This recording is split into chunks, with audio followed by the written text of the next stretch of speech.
नमस्कार विद्यार्थ्यांनो, कसे आहात? अभ्यास करताय ना? केलाच पाहिजे. स्वागत आहे तुमचं आपल्या YouTube चॅनलला एकदंत पाठशाळा. आधीच्या व्हिडिओमध्ये आपण पेपर क्रमांक 1 इयत्ता 5वीच्या पूर्व उच्च प्राथमिक शिष्यवृत्ती परीक्षेचा अभ्यासक्रम बघितलेला आहे. आता आपण पेपर क्रमांक 2 चा अभ्यासक्रम बघणार आहोत. चला तर मग सुरुवात करूया. पेपर क्रमांक 2 मध्ये विभाग 1 मध्ये प्रथम आहे तुम्हाला इंग्रजी म्हणजेच तृतीय भाषा. परीक्षेचे स्वरूप या व्हिडिओमध्ये आपण बघितलेलं आहे. इंग्रजीचे 25 प्रश्न आपल्याला 50 गुणांसाठी येत असतात. चला तर मग सिलेबस बघूयात काय आहे. जर तुम्हाला व्हिडिओ आवडला तर व्हिडिओला लाईक करा, व्हिडिओ तुमच्या मित्रांपर्यंत शेअर करा आणि चॅनलला नवीन असाल तर सबस्क्राइब करायला विसरू नका. चला तर मग सुरुवात करूया आजच्या व्हिडिओला. बघा, इंग्रजी या विषयामध्ये पहिला तुमचा युनिट आहे लेटर्स ऑफ द अल्फाबेट. त्यामध्ये सब टॉपिक आहे, सब युनिट आहे associating the name of the letter with its sound. म्हणजेच काय? म्हणजेच अक्षरे व ध्वनी यांची सांगड घालणे. अक्षरे आणि ध्वनी म्हणजे आपले ए, ई, आय, ओ, यू हे जे स्वर असतात यांची सांगड आपल्याला लेटर्सशी घालायची आहे. दुसरा सब युनिट बघा, formation of words using given letters of the alphabet.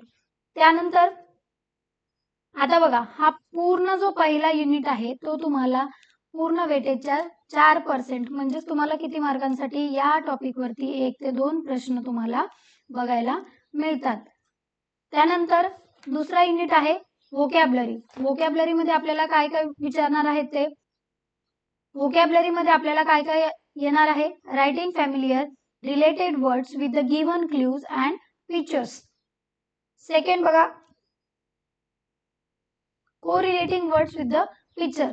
त्यामध्ये ऍक्शन वर्ड्स आणि डिस्क्राइबिंग वर्ड्स म्हणजे तुम्हाला काहीतरी ऍक्शन दिलेली असेल आणि तिला डिस्क्राइब करायचे. Fifth, rhyming words. Rhyming words म्हणजे यमक जुळणारे शब्द. यमक जुळणारे शब्द. त्यानंतरचा टॉपिक बघा, writing opposite word. Opposite words म्हणजे काय? विरुद्धार्थी शब्द. विरुद्धार्थी शब्द जसे की टॉल, स्मॉल हा काय झाला त्याचा अपोजिट वर्ड, किंवा वाइस वर्सा म्हणजे स्मॉलचा अपोजिट वर्ड काय आहे? टॉल, विरुद्धार्थी शब्द. Writing word register. त्यानंतर आहे finding small words from the bigger ones. Teacher हा शब्द आहे, त्या शब्दापासून तुम्ही जास्तीत जास्त किती अक्षरी शब्द बनवू शकता. तसंच की बघा, आपण TEA, टी म्हणजे चहा हा एक शब्द झाला. तर अशा प्रकारे किती नवनवीन तुम्हाला शब्द दिलेल्या शब्दापासून तयार करता येतील असं तुम्हाला प्रश्न इथे विचारला जाऊ शकतो. त्यानंतर बघा, पुढचा टॉपिक आहे युजिंग रायटिंग कॉन्ट्रॅक्टेड फॉर्म्स. 10 नंबरचा युनिट आहे डिक्शनरी स्किल्स. नंतर बघा, parts of the body. Names of the birds and animals, their females, their young ones, their living places and their sounds. बघा विद्यार्थी मित्रांनो, पेपर क्रमांक 1 मध्ये जो आपण सिलेबस बघितलेला होता मराठी या विषयाचा, त्यामध्ये आपल्याला लिव्हिंग प्लेसेस म्हणजे त्यांचे राहण्याचे ठिकाण, साऊंड्स हा सेम टॉपिक तुम्हाला इथे सुद्धा बघायला मिळतो. त्यामुळे दोन्ही विषयांमध्ये हा तुमचा टॉपिक कव्हर अप होऊन जाईल. 13 नंबरचा युनिट बघा, कंपॅरिझन. दोन वस्तूंमध्ये कंपॅरिझन, दोन शब्दांमध्ये कंपॅरिझन. होमोफोन्स. शेवटचा सब युनिट आहे names of the colours, shapes of the things, object, vegetable, fruits and games. 50 मार्कांपैकी 24% म्हणजेच या 50 मार्कांपैकी तुम्हाला या टॉपिक वरती 6 ते 7 प्रश्न, 6 ते 7 मार्क या टॉपिक मधून आपल्याला मिळतात. चला आता नेक्स्ट टॉपिक बघूयात. नेक्स्ट टॉपिक आहे पंक्च्युएशन मार्क्स म्हणजे मराठीमध्ये विराम चिन्हे. विराम चिन्हे. बघा विद्यार्थ्यांनो, सेम टॉपिक तुम्हाला मराठी या विषयामध्ये सुद्धा बघायला मिळतो. Capitalisation, comma, full stop, question mark, प्रश्नार्थक चिन्ह, full stop, apostrophe and exclamation mark ही सर्व विराम चिन्हे तुम्हाला इथे सिलेबस मध्ये दिसून येतात. वेटेज बघा, याचं पेपर मध्ये 12% म्हणजेच पूर्ण पेपरच्या 50 मार्कांपैकी 3 मार्क या टॉपिक वर असणार आहे, पंक्च्युएशन मार्क. त्यानंतर बघा न्यूमेरिकल इन्फॉर्मेशन. न्यूमेरिकल इन्फॉर्मेशन्स त्यामध्ये days of week, month of the year म्हणजे वीक मध्ये किती डेज असतात, इयर मध्ये किती मंथ्स असतात, त्यामध्ये वेगवेगळे प्रकारचे प्रश्न विचारले जातात. कार्डिनल नंबर्स आणि ordinal numbers, showing direction and sub direction, आपल्याला माहिती आहे आपल्या 4 मेन डायरेक्शन आहेत आणि 4 सब डायरेक्शन्स आहेत, त्यावरती प्रश्न आहेत. मॅप रीडिंग आणि शेवटचा सब टॉपिक आहे टेलिंग द टाइम, आणि हा सुद्धा टॉपिक तुम्हाला ओव्हरऑल मार्क्सच्या 12% 12% म्हणजेच या सुद्धा टॉपिकचे तुम्हाला 3 मार्क्स आहेत. नंतरचा टॉपिक बघा विद्यार्थ्यांनो, creative thinking, advertisement, motto and message, हा सुद्धा टॉपिक सेम मराठी पेपर मध्ये जे आपल्याला जाहिरात म्हणजेच ऍडव्हर्टाइजमेंट. नेक्स्ट बघा solving puzzles riddles with the given clues, जे आपण कोडे बघितले होते मराठीमध्ये सेम तसंच पझल्स आणि रिडल्स तुम्हाला इथे दिलेले आहेत. नंतरचा topic stock expressions, greeting, seeking permission, correlation between instructions, expression with the pictures. Greetings मध्ये good morning, hi, hello, good afternoon. Seeking permissions म्हणजे एखाद्याची परमिशन विचारणे, making request, please, etcetera etcetera, हे सगळे तुम्हाला या टॉपिक मध्ये जे सब टॉपिक दिलेले आहेत ते सर्व इन्क्लूड होतात. आणि हा ओव्हरऑल मार्क्सच्या 12% म्हणजेच या टॉपिकचे सुद्धा तुम्हाला 3 मार्क्स साठी क्वेश्चन्स असणार आहेत. नेक्स्ट टॉपिक बघा विद्यार्थ्यांनो, मिसलेनियस म्हणजे आर्टिकल, ए, अँड, द, यावरती तुम्हाला एक्सेट्रा यावरती तुम्हाला क्वेश्चन्स दिसतील. प्रिपोजिशन, ऍडजेक्टिव्ह, ऍडवर्ब, हे म्हणजे काय तर आपला पार्ट्स ऑफ स्पीच चा भाग झाला, म्हणजेच शब्दांच्या जाती यांवरती तुम्हाला प्रिपोजिशन, ऍडजेक्टिव्ह, ऍडवर्ब प्रश्न येतात. सेम टॉपिक मराठीमध्ये सुद्धा आहे. नेक्स्ट सब टॉपिक बघा विद्यार्थ्यांनो, सेंटेन्स फॉर्मेशन, टेन्सेस आहेत म्हणजे काळ. सिंग्युलर, प्लुरल म्हणजे काय वचन, एक वचन, अनेक वचन, सेम टॉपिक आपल्याला परत इथे एकदा मराठी विषयाचा बघायला मिळतोय. ओव्हरऑल मार्क्सच्या 12% म्हणजेच 3 मार्क तुम्हाला या टॉपिक वरती असणार आहेत. आणि शेवटचा युनिट बघा, comprehension prose passage for comprehension, म्हणजे या आकलनाकरिता उतारे दिले जातील, काही उतारे, आणि त्यांवरती तुम्हाला क्वेश्चन्स म्हणजे प्रश्न विचारले जातील. त्या प्रश्नांची उत्तरं तुम्ही उतारा वाचून उताराचा अभ्यास करून द्यायची आहेत. अगदी 4 ते 5 ओळीचा पॅसेज असू शकतो, त्यांवरती आधारित. कॉम्प्रिहेन्शन म्हणजे तुम्ही त्याचं किती आकलन करता, किती व्यवस्थितरित्या तो पॅसेज समजून घेता आणि अचूक उत्तरं देता. सेम 12% वेटेज म्हणजेच 3 ते 4 मार्कांसाठी हा टॉपिक तुम्हाला असणार आहे. बघा विद्यार्थी मित्रांनो, हा पूर्ण सिलेबस झाला आहे. पेपर क्रमांक 2 विभाग 1 मधल्या इंग्रजी या विषयाचा 25 प्रश्न असणार आहेत तुम्हाला 50 गुणांसाठी. 50 गुणांसाठी तुम्हाला 25 प्रश्न असणार आहेत इथे. चला तर मग आता आपण बुद्धिमत्ता चाचणी या विषयाचा सिलेबस बघूयात.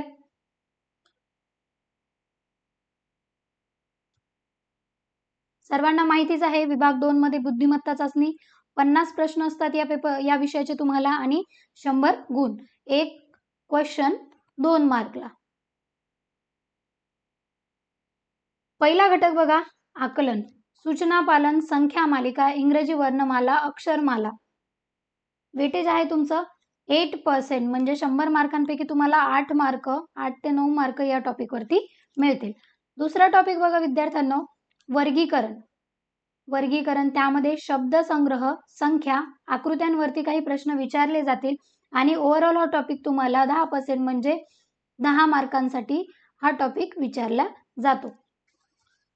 तिसरा सब टॉपिक आहे तुमचा क्रम ओळखणे, त्यामध्ये संख्या मालिका, आकृत्यांची मालिका, चिन्हांची मालिका, चुकीचे पद ओळखणे म्हणजे एखादी सिरीज देतील तुम्हाला ABCD, इथे वगळतील काहीतरी वेगळा शब्द, इथला पद ओळखा किंवा काय चुकीचं आहे यामध्ये ते ओळखा, अशा प्रकारचे प्रश्न तुम्हाला या टॉपिक मध्ये बघायला मिळतात. आणि ओव्हरऑल मार्क्सच्या 10% म्हणजेच 10 मार्कांसाठी हा तुम्हाला टॉपिक बघायला मिळतो.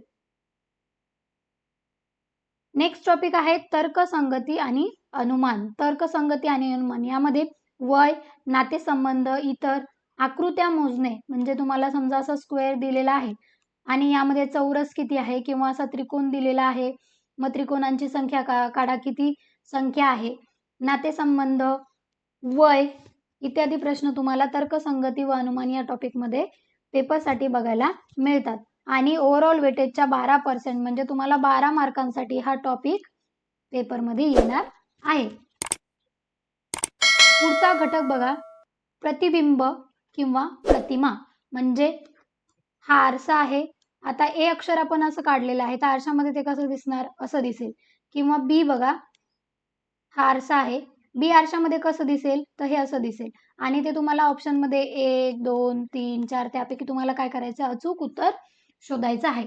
आरशातील प्रतिमा तसेच जलप्रतिबिंब दोन्हीही अशा प्रकारचे क्वेश्चन तुम्हाला विचारले जातात आणि हे क्वेश्चन तुम्हाला 8 मार्कासाठी पेपरला आहे. हा पूर्ण टॉपिक जो आहे तो तुम्हाला 8 मार्कसाठी आहे.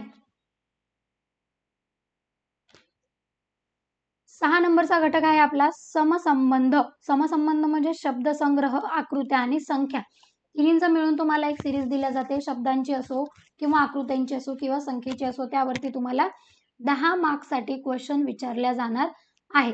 10% म्हणजे ओव्हरऑल पेपरच्या 10. नंतरचा टॉपिक आहे समान पद ओळखणे. त्यावरती आकृत्यांवरती तुम्हाला प्रश्न आहेत आणि ओव्हरऑल पेपरच्या 4% म्हणजे 4 मार्क तुम्हाला या टॉपिकचा अभ्यास केल्यानंतर मिळणार आहे.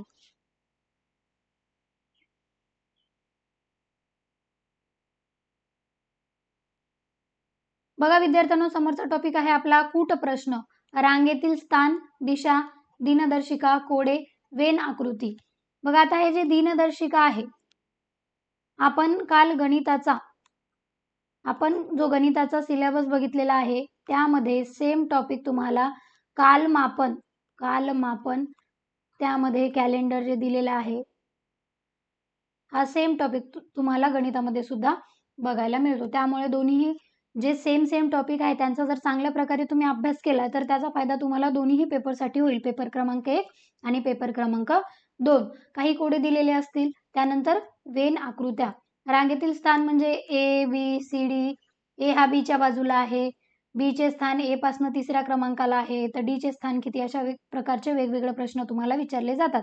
आणि पूर्ण वेटेजच्या 60% म्हणजेच तुम्हाला 16 मार्क्ससाठी हा टॉपिक असणार आहे.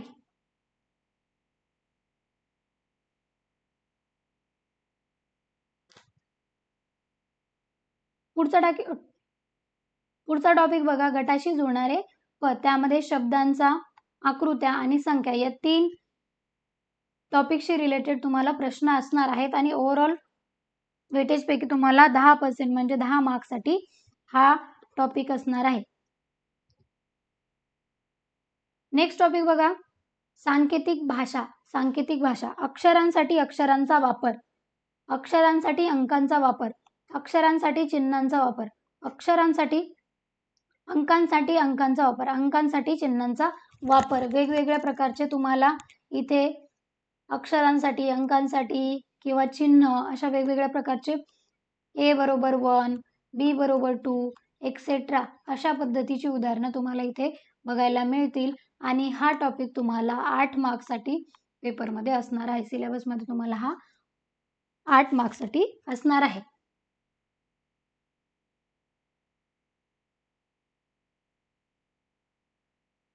शेवटचा टॉपिक बघा विद्यार्थ्यांना, विशेष प्रश्न. त्यामध्ये भावनिक बुद्धिमत्ता आणि सामाजिक बुद्धिमत्ता यावरती तुम्हाला प्रश्न आहेत आणि हा 4% म्हणजे हा टॉपिक तुम्हाला 4 मार्क्ससाठी येणार आहे.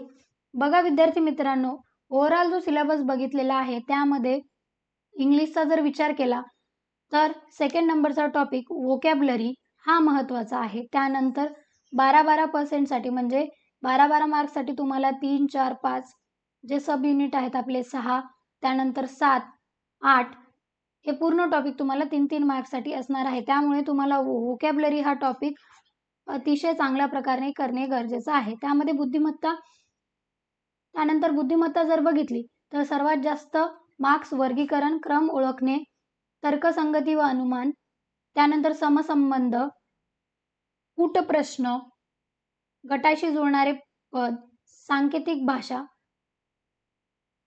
प्रतिमा यांवरती बघायला मिळतात. तर विद्यार्थ्यांनो, हा पूर्ण सिलेबस बघितलाय आज आपण पेपर क्रमांक 2 5वीच्या शिष्यवृत्ती परीक्षेचा. आय होप तुम्हाला सिलेबस चांगल्या प्रकारे समजलेला आहे आणि लवकरच तुम्ही अभ्यासाला सुरुवात करणार आहात. जर पेपर क्वालिफाय करायचा असेल तर महत्त्वाचे टॉपिक तुम्हाला कव्हर अप करावे लागतील. बोलू का? आपल्या व्हिडिओच्या माध्यमातून तुम्हाला सिलेबस कव्हर करायला मदत होईलच. हा जर व्हिडिओ तुम्हाला आवडला असेल तर व्हिडिओला लाईक करा.